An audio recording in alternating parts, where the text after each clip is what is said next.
Hello Reloading World, Fasty Fausty here with part 2 of the Extreme Loading series. Now this one's going to be a really short video because the process on that I'm about to show you, it really is rather quick. In continuation of my first video, which was, extreme brass cleaning and prepping up. If you haven't seen it yet, I suggest you find it and start all over. So continuing from the other video, pretty much what I have now is this is the brass that I went through the wet tumbler, right? And what I like to do is that I want to prep it before I polish them, right? Now, what I mean by prepping is, trim it down to the semi spec, which is about 1.92, I believe, right? 1.925. So trim it down, chamfer, deburr, and also deburr the primer pocket. Now you're going to need some tools to do that. You're going to need this thing over here, which is just the chamfer and deburring tool by Layman. This is not product placements, but I just want to show you how it looks like. One is like this. This takes care of the edges on the outside, and this one takes care of the edges on the inside. Now I use a drill press. I take it out like this, and I just put it on there and turn it on and just grab the press and go, wheep. That's it, one by one. Do it really rather quickly, but for demonstration purposes, I'm going to go ahead and just show you with this. And what I like to do is that I like to break it in half so that I don't have to, have one of these pressures on your palms over here. So we have two pieces here. So this is the Layman chamfer and deburr tool, and then you also have from Layman, this is this also deburrs the pocket, the primer pocket inside, right? And remember, one of the videos that I recorded before was talking about how to make your load a little bit more accurate, right? And it all has to do with how the primer is inserted properly, and you got to make sure that you don't have any imperfections in the primer pocket hole, the hole there on the other side inside the cartridge. Because of the machining, you might have some imperfections and little pieces of metal sticking out. With this thing, what this thing does is that it actually cleans that out and makes a little rim around, like this. You don't want to take too much off, and that allows for the ignition, the ignition of on a spike or flame or whatever, just to really shoot up, making your load a little bit more consistent. So the other thing we're going to need is a pair of calipers. Now, I had a regular Chinese pair of calipers, but somebody on my Facebook forum, I talk about the Ruger Precision Rifle Forum in 6.5, told me about a company called Eye Gauging, and this is what's called an absolute zero. They call it absolute zero caliper, right? And basically what that means is that anywhere where you are, right, you don't have to reset it. It remembers electronically inside what position you were ever be. So even when you go back to all the way back down and you close it, it's perfect. And there's 4 decimal places. So yes, it does have a reset, but man, I'm 100% happy with this. This is amazing. So a little bit more money, I highly recommend it though. Very sturdy too, stainless steel and whatnot. All right. The other thing that I wanted to show you was this right here. Maybe a lot of you have seen it before, but I don't have a trimming machine. Those things tend to be expensive, and you don't trim all the time. You normally trim, once in a while. You check brand new brass. I don't trim most of my brass. I trim it once, and that's basically it. They don't fall out of tolerances all the time, though. But this is what's called the Lee trimming tool, right? They have a deluxe one, they have a regular one. I think this is the deluxe one. I don't remember which one it is. And they also give you the trimming die, right? And the trimming die pretty much holds holds the case on the bottom of it. And then what you do is that you you put this on top of here, right? And you press down and you go like this. Now here you have an adjustment tool which adjusts the height. The more you click it up, the less of a cut you're going to make, right? And the more you click it down, the more of a cut you're going to make on the top of the case mount, right? So right now I have it adjusted for it to be the semi spec, of course. And basically you you put it on your. Again, I used to turret press. Put the bullet in there, right? Locks down in place, and you go like this, and then you'll start to feel and hear it grinding, right? And then it gets really smooth. You stop. Once you stop, you take it out, and you're done. So I'm gonna go ahead and run one, and we'll see how it turns out. So, and of course, you put a little bit of oil over there, just to make the process a little bit much more easier. So let me go ahead and just turn it this way. Oops, sorry about that. Okay, so brass, right? Now remember, this has already gone through the wet tumbler. Primer pocket is clean, everything is done, right? See, it takes a little pressure there because there's a little on the bottom on there. There's the hole is made out of a plastic. I think some sort of soft plastic that actually holds it in place. So I'm holding it down, and then basically what I do is that I go like this. I'm pressing down. And you feel your way, and then when you're done, that's basically it. And you might want to, go like that to get the little pieces of brass. That's, the falls inside. Take your calipers and make your measurement, right? And there we go. And let's see, 1.925. That's close enough. 1.925. That's beautiful. So once I'm done, then, as you are aware, do this thing to it. Of course, I'm going to be doing a process where I actually go through the entire batch of different ones. So that is nice and neat in there inside there. And then I use this tool. Of course, watch your height. You don't want to dig too much in there neither, right? That's the primer pocket tool. I go like 1, 2, 3, 4, 5, and I feel it. I take a look inside. Normally it will be kind of shiny. It will reflect, and if you see like a ring around the collar type of thing, right, like a little ring, it's perfect. You don't need to do any more. And that's basically it, ladies and gentlemen. That's my second process of extreme brass reloading. Now, I've completed all of these. This is going to go to the dry tumbler, and I'm going to be using McGuire's polishing, and the corn cob. It's going to go in there for 4 or 5 hours. It depends. The longer it stays in there, the much shinier it's going to be. So, I'm going to go ahead and do that, and then I'll come and show you the results. Good luck. Okay, so here we are. We got the vibrating quick and easy case tumbler. We have my core median in here. As you can see, I poured it in here because we're going to get into the details of extreme brass cleaning, right? Part 2.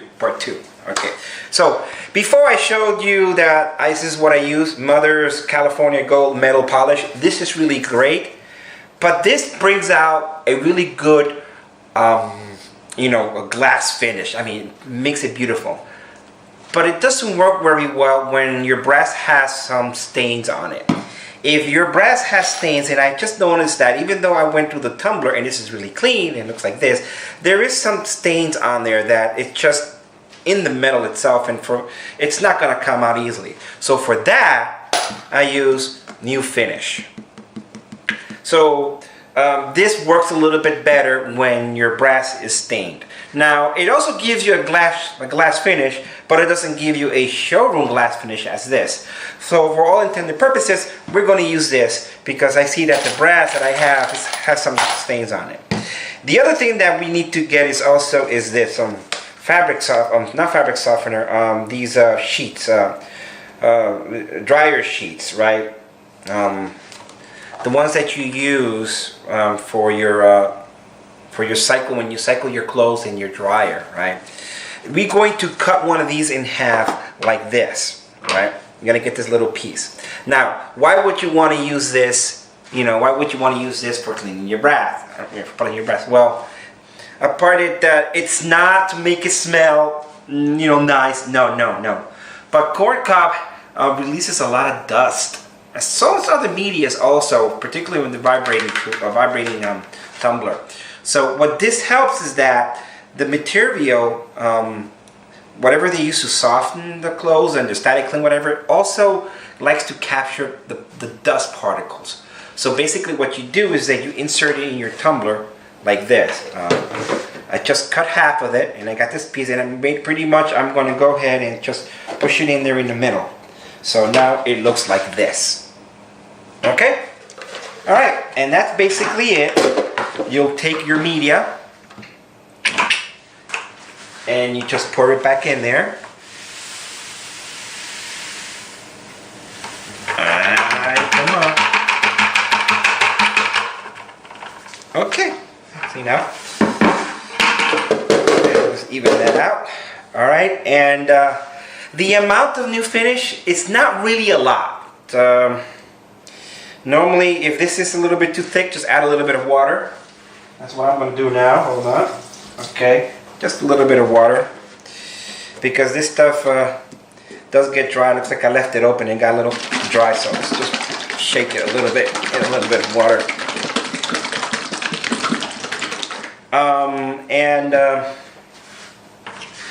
I find out that it works best if you just connect it and you run it, and you just add it so it can actually mix up a little bit better, right?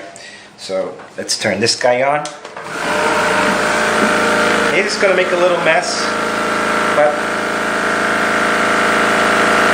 and basically what you're gonna do is you wanna go like this, just a little bit.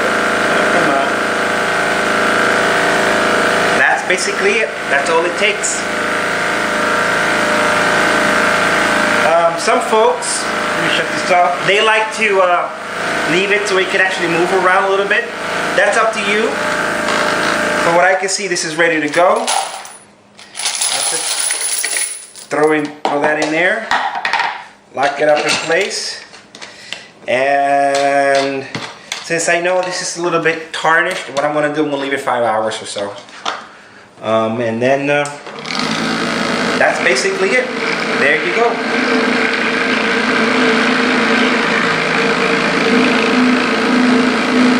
So in a couple of hours, it's all going to mix around, it's all going to move around, and you're going to be ready to go. Hopefully it's going to be nice and shiny. See you later. Okay. It's been more than 5 hours. I kind of like fell asleep and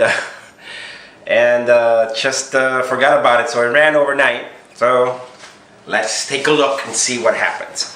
I'm going to go ahead and I'm going to take it out from here.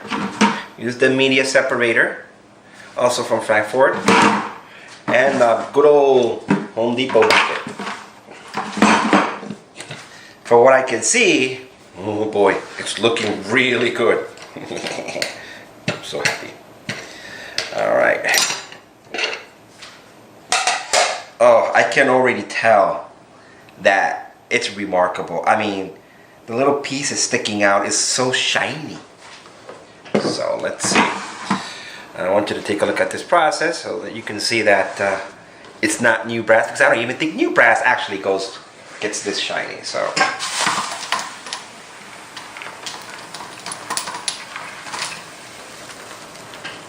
okay. All right.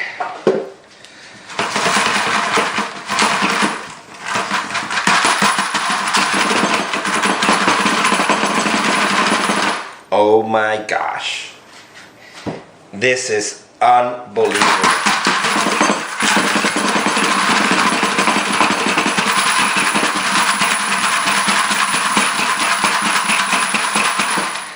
And truth be told, you know, removing the media from these, it's a pain in the butt, particularly the corn stuff. But there's no different than the steel one too. I mean, you have to like shake it and run them through. So,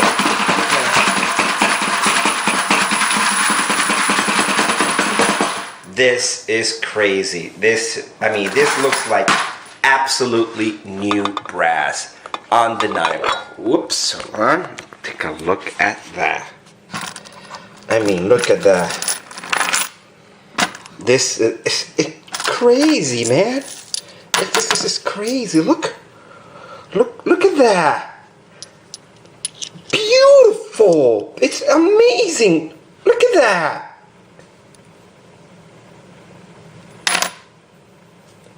It's like gold.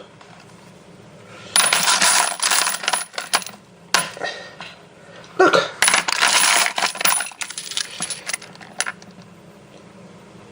Oh. Extreme. Extreme. Amazing. You can see it. You can see. Come on, focus. Sometimes these things don't focus very well. Alright. Oh, look at that.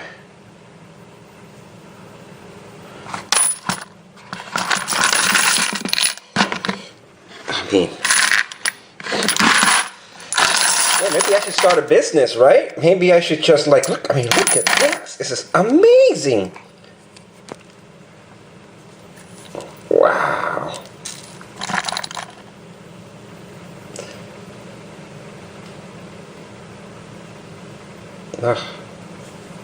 There we go. There I focused. Oh man.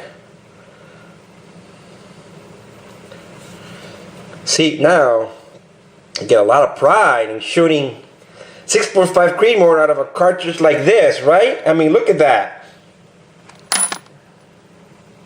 And there you have it, folks. That's the end of Extreme Reloading Part 2, brass prepping. In the next series, we're going to start to put the primers. And maybe we can get in there too. Well, I don't think I polished it in there. You can see right through that little hole. Oh well. We're going to get into the primers. And you know, loading up. Talk about the different types of dyes that I have. I have another dye that I want to introduce to the mix. And putting in the amount of powder in there and going through the entire process from, you know, from loading these puppies up. So, hope you enjoyed it. And looking forward to hearing from your feedback. Wow, I mean, I'm amazed. I mean, these were like picked up from the garbage. They were so dull. I mean, and look at them now, ready to go. Wow, look at that. That is amazing. Okay, to the next one.